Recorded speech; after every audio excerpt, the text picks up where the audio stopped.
here we go. Okay, welcome to the Street Epistemology group. And I'm Jonny, and I'll be asking questions today.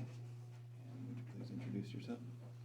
My name is Russ, and I have the position that religion causes more harm than good. Okay. We've got a timer set for 10 minutes. Okay, so there are some words that I think we need to establish exactly what you mean. And I think religion is the word that we need you to say what your definition of religion is. I would say that religion is a set of beliefs within an organizational structure.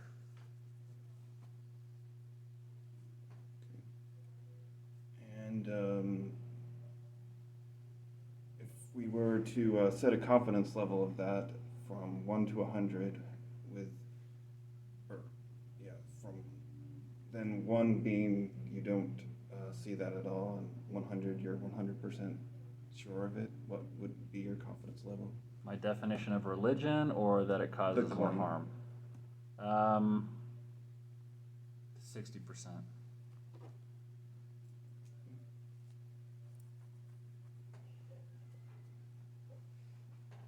So what is your main reason for reaching 60% on this claim? Because the issue is nuanced.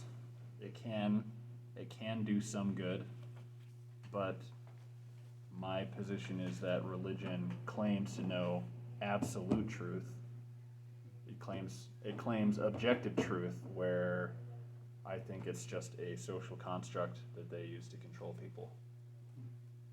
But good can still be done within that system. Can I say something? Absolutely. Why are you assuming that religion is bad?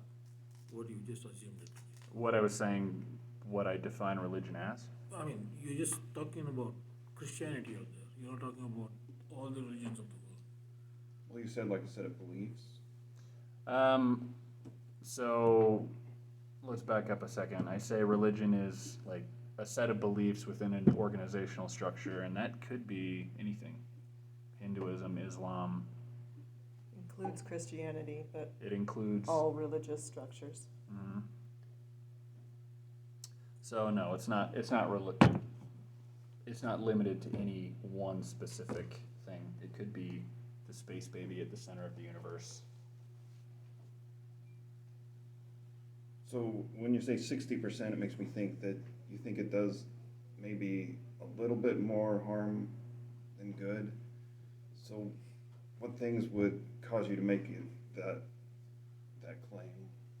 What would be the main thing that would say, yeah, it causes some more harm than good? Admitting I have a bias here. Just the more my subjective truth, as we were talking about earlier, my life experience, the more I look through history documentaries or whatever, they'll talk about the position of religion and then what we found out to be the actual truth later on, which could also be another subjective truth. It just seems like a lot of times it's someone has a belief and they are trying to push that belief on other people, many times for the greater harm, I guess. Okay. So you're saying that one of the main reasons why you think it causes more harm than good is that there's this group of people that hold this belief, and they maybe influence people maybe unethically to join this group and join this belief. That would be one way to look at it, yeah. Okay, so I have a different point of view. Is there, in the process, is there like I can talk about it, or do I have to? Right now, we'll keep it between these two, and then if you want to make another claim, somebody else can question you about your claim. Yeah, my as claim well. is covered. I agree with. I say religion is more good than bad. Okay, yeah, that would be a different claim. Oh, Yeah, we could do another conversation on that one. Okay, I'm just curious, like, if you only have a 60%, but you say that this, how this group goes in and tries to unethically change this person's belief system, why aren't you higher than 60% if you see that as a problem? Because that's highly subjective based on the person that is, trying to influence someone else. They may have good intentions, and they may understand that what is true for them may not be true for other people. I don't know. I guess it all depends on the people involved. So there's nuance. There's no absolutes there, which I admit it is mostly a bias.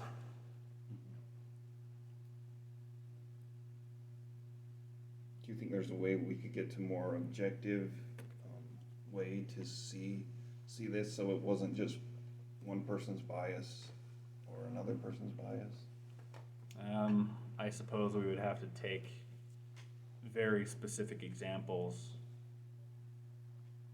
but in that case, we're no longer talking about a religion. We're talking about a very specific example. So I don't know. I think without the only way to come to like more certainty would be to collect all of the information and tally it all up. Yeah, I think it's a big topic.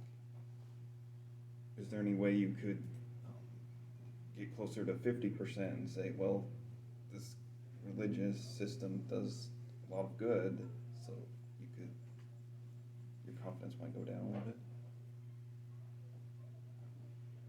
Right now, no. I mean, my percentage on this has varied greatly throughout my life. I would have said I was more like 20% confident 10 years ago. Even a year ago, I might have been more 50-50, but right now I'm kind of on the causes more harm side.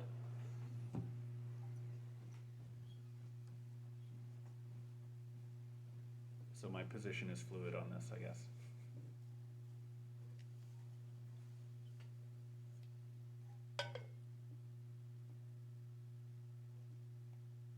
So is that your main, is that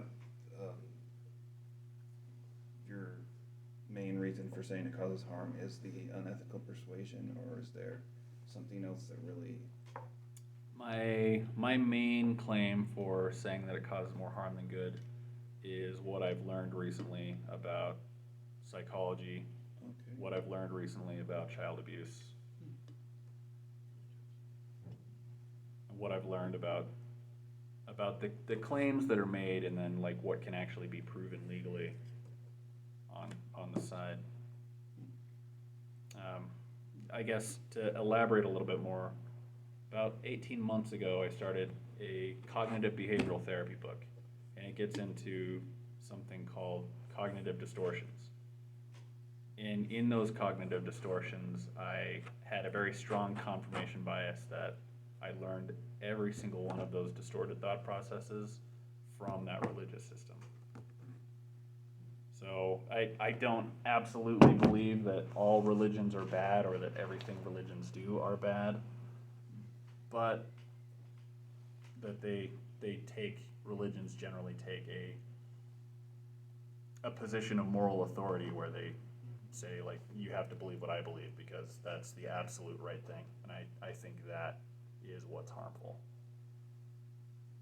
The thought process that, I am right and you are wrong, and there's no further discussion about it.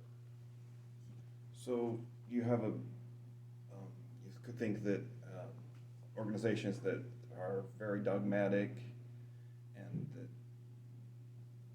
really hold to one position and make everyone go to that, you think that is very harmful? Do you think that's harmful in all organizations or just religion? Honestly, I guess that could be applied to, like, say, corporate structures too. Like if you have to follow the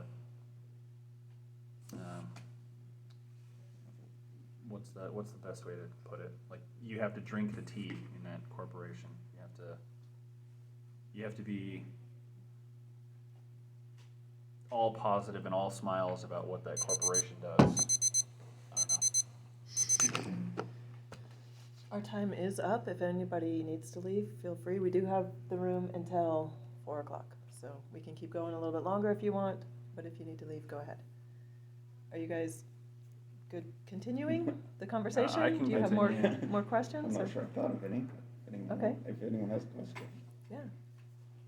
I have a question. Go ahead. Nobody else does. You said you're at 60%. Was there ever a time in your life that you were much lower than that or higher? Like what brought you to the 60%? So Have you always thought religion causes harm? at a point in time, I would have thought everyone else's religion causes harm, but mine causes good. So I guess more as a teenager and throughout my 20s, I would have thought that was false. I would have thought, it's like, no, like even if my religion isn't objectively true, it's doing good in the world.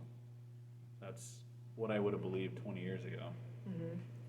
So where would you, if somebody would have presented this claim to you, religion causes more harm than good as a 20-year-old kid, what confidence scale would you give that?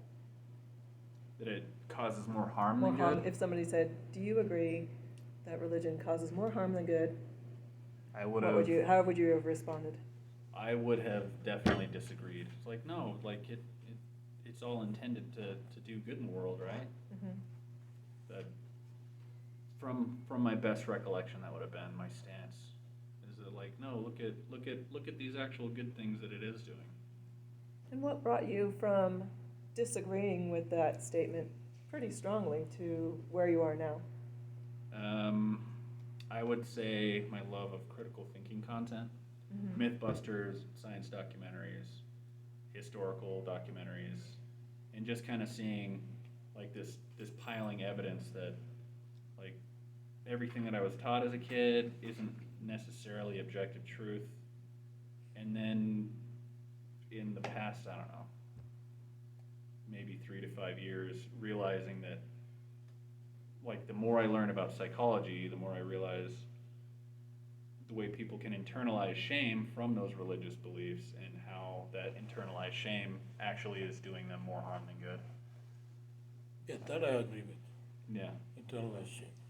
But I got over it. Mm-hmm. Mm-hmm. Yeah, I have no further questions. Thanks for answering. Eric, you have a question? I do. So do you see, we're talking about religion being good or bad. Mm-hmm. Do you equate good with objective truth? I sorry. think that good and bad is defined by the person. So, like, I'll admit, my version of good is not going to be your version of good. Oh, okay. So when you say religion does more harm than good, that is according to your own personal It is a position on bias. good. Yes. Okay. Is there something that could be good but causes harm? Or bad that doesn't cause harm? The great Spock once said, like, what was the saying? Like The needs of the many. needs of the many, exactly, outweigh Which one? outweigh the needs of the few or the one. Put up the sign, dude. No, I'm kidding. Yeah. Yeah, any other questions for Russ? Yeah, so this is tangential. So if you've been a victim of child abuse, Mm-hmm. how do you deal with it? Because I was a victim when I was 16 and my cousin, she was 22, so it's different. Wait, so can you restate the question? So you were talking about child abuse, right? And you did some recent, you got some recent knowledge about child abuse. Within the local local you religion. weren't child abused. I was. Oh, you are. Yeah. So what kind of coping techniques have you been using? This is a different topic, Yeah, so exactly. I will go ahead and end the recording.